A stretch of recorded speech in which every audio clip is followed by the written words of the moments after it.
Hi, I'm Sidi Mohammed and this is Improve Your English. Thanks for being with us. Today's episode is a bit special because I'm going to talk to you about a beautiful country.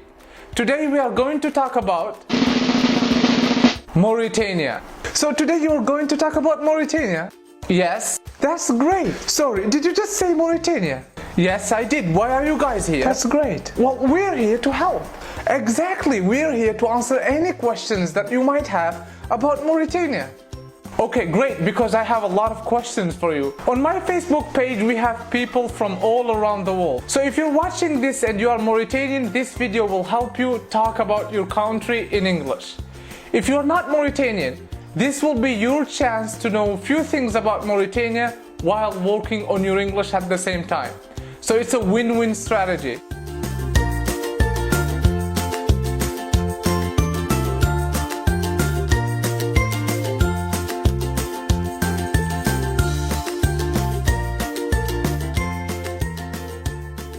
Let's ask the question, where is Mauritania on planet Earth? Mauritania is a country in the Maghreb region of Western Africa. It's bordered by the Atlantic Ocean to the west, Western Sahara in the north, Algeria in the northeast, Mali in the east and southeast, and Senegal in the southwest. About 90% of Mauritania's land is within the Sahara. As a result, the population is concentrated in the south. What about the capital of Mauritania? What is it and what is so special about it? The capital of Mauritania, which also happened to be the largest city in Mauritania, is Nouakchott. It's located on the Atlantic coast and it's home to around 1/3 of the whole population, the Mauritanian population. Nouakchott is the hub of the Mauritanian economy and also its administrative center. What about the population of Mauritania and what are the languages that are spoken in Mauritania? Well, as of 2016, Mauritania has a population of about 4 to 4.3 million. Mauritania is nearly 100% Muslim and we speak 5 different languages in Mauritania. 5 languages? Yup, that's interesting. The official language in Mauritania is Arabic. Hassania is an Arabic dialect spoken by the majority of people in Mauritania.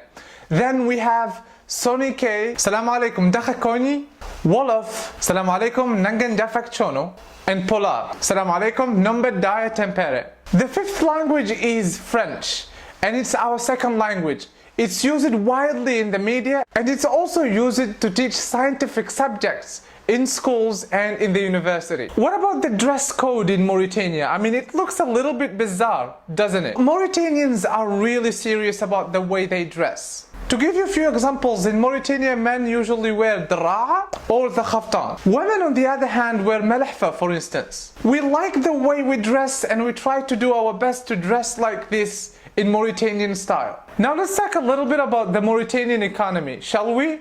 Well, you can actually tell us about it yourself. Exactly, go ahead. Well, the majority of the Mauritanian population depends on agriculture and livestock for a livelihood. By livestock, I mean animals like cows, sheep, and camels. But a lot of Mauritanians were forced into cities because of the droughts in the 1970s and the 1980s. Mauritania has extensive deposits of iron ore, which amount for almost 50% of total exports. Finally, Mauritania's 754-kilometer long Atlantic seaboard is among the world's most plentiful ocean fishing grounds.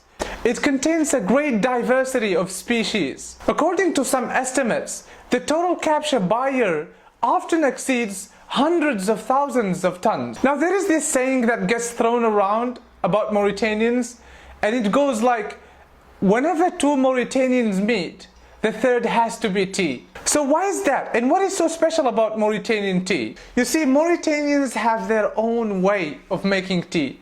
It's not like the Tunisian tea, it's not like the Moroccan tea, and it's not like the Egyptian tea, with all due respect. Just the way in which Mauritanian tea is made is so beautiful and sophisticated. We make it 2 to 3 times a day, and in each time you get to drink 3 hot cups of tea separated by usually 10 to 15 minutes. I see. Now one last question before we end this video. As far as the Mauritanian gastronomy, or say Mauritanian cuisine, is concerned, what is the number one plate? I mean, what is your favorite Mauritanian food? Well, that's a really tough question because it differs from one person to the other.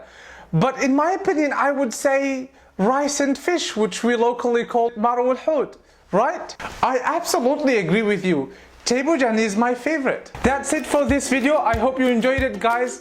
In part 2, I will talk to you about tourism in Mauritania and some of the historical and ancient cities in Mauritania like Shinqit, Wadan, Walata, etc. And we will also take a deeper look at some of the most interesting cultural aspects of Mauritanian society. Thank you very much for your time. I would like to thank my friends Mohammed Jagana and Saleh Hufad, without whose support and help the making of this video would have been impossible. If you are interested in science, I invite you to take a look at Jagana's Facebook page. I will put a link to it in the description below. And if you haven't done it yet, make sure you download your copy of my book, English On, to help you take your English to the next level. I got my copy. I also got my copy and I'm loving it already. There is a link in the description below to my website. Thanks a lot once again, and I will see you next week. Take care.